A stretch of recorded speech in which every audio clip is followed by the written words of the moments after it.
liga yang paling orang cakap paling laju. Intensity game dia tu. Intensity tu. Macam India dia mungkin dia kurang sikit. Lepas tu nombor 2 laju Australia. Australia pun laju.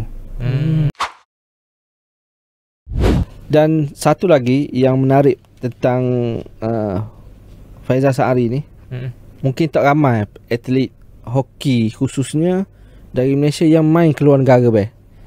Abel ni ada pengalaman bermain dengan kelab di luar negara be. Boleh ceritakan sikit be?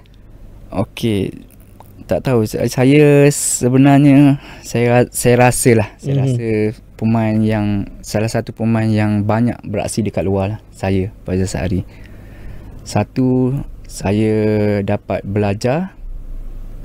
Lepas tu saya dapat tengok tempat orang lah, tempat orang dia